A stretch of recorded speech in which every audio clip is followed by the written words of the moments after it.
Hey guys, Hey. this is the third and final installment about how we got the boat to Florida, and I think we're getting a little better at the YouTube stuff and the GoPro stuff.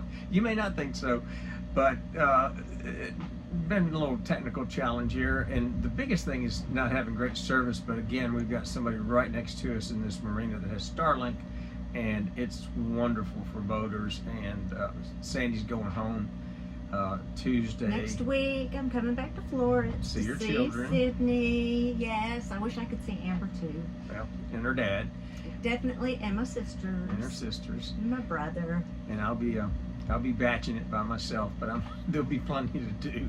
In fact, as of 4 o'clock today, it's a record 24 hours. I have not bruised myself or cut myself since this trip started. So I can attest to that. yeah. So, but we decided that we would move the boat to Florida, and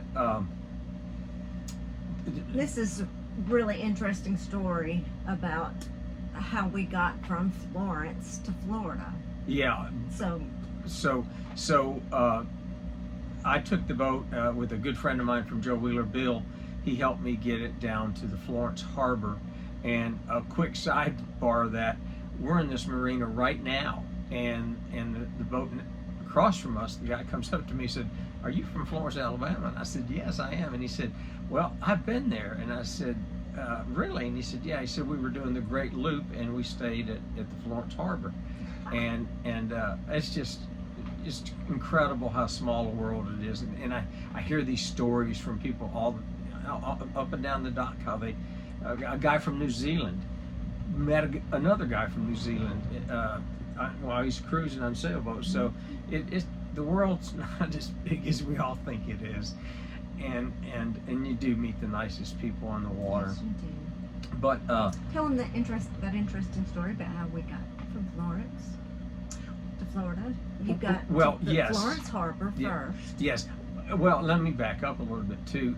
So we have the availability in Florence to do what go down the Tom Bigby Waterway, and it's about 79 miles from our Joe Wheeler, and then it's 506 miles to Mobile Bay, and then it would have been all the way around Florida up to Merritt Island, or Ponce Inlet actually is where I had the boat delivered eventually to have some work done to it.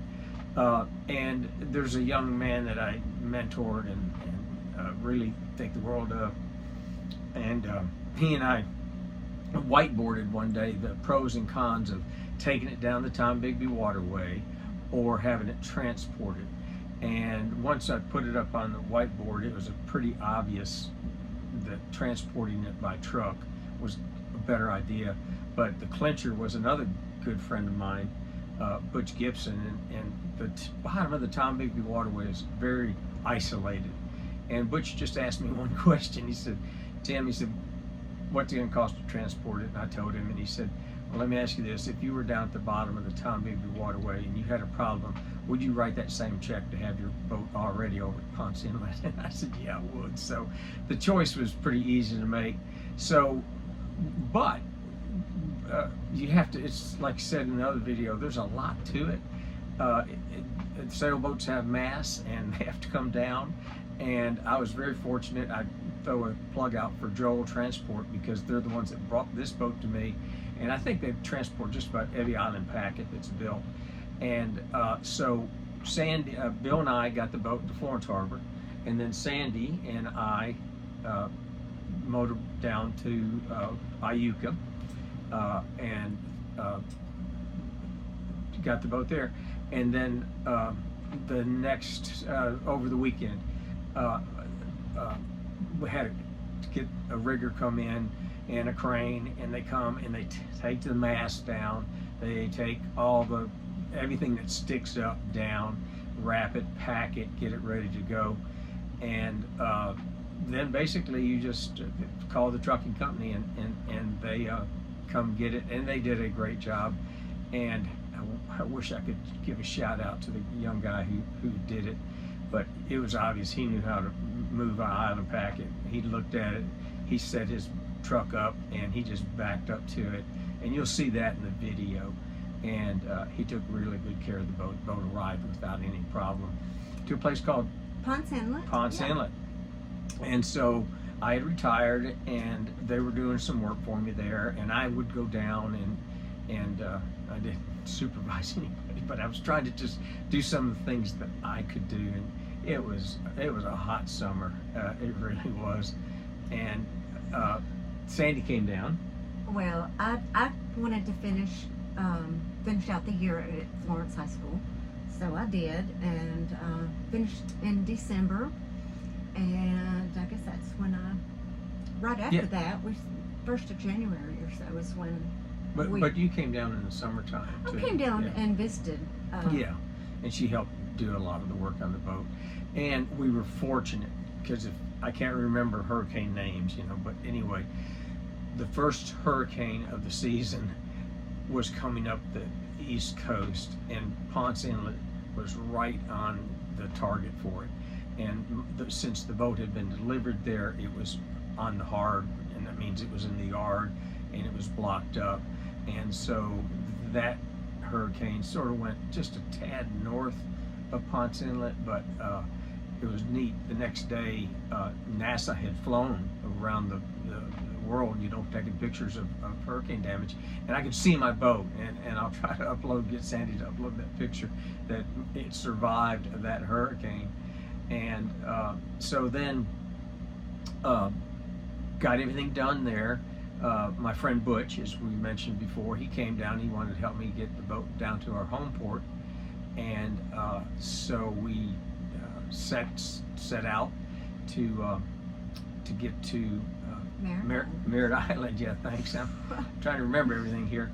And we also had another gentleman on board who was going to help us get through the inlet and the cut, and it's just sort of a treacherous cut, and unluckily we ran aground, and you only have to run aground 6 inches the wrong way and you're stuck, and we were actually stuck there for the whole day, and he did everything he could, and he was just, I remember he kept saying, I only had one job, and I said, look man, it's no big deal, and it's kind of funny to think about, even though I felt terrible for them that day, but looking back, he called and said that they couldn't even stand up straight.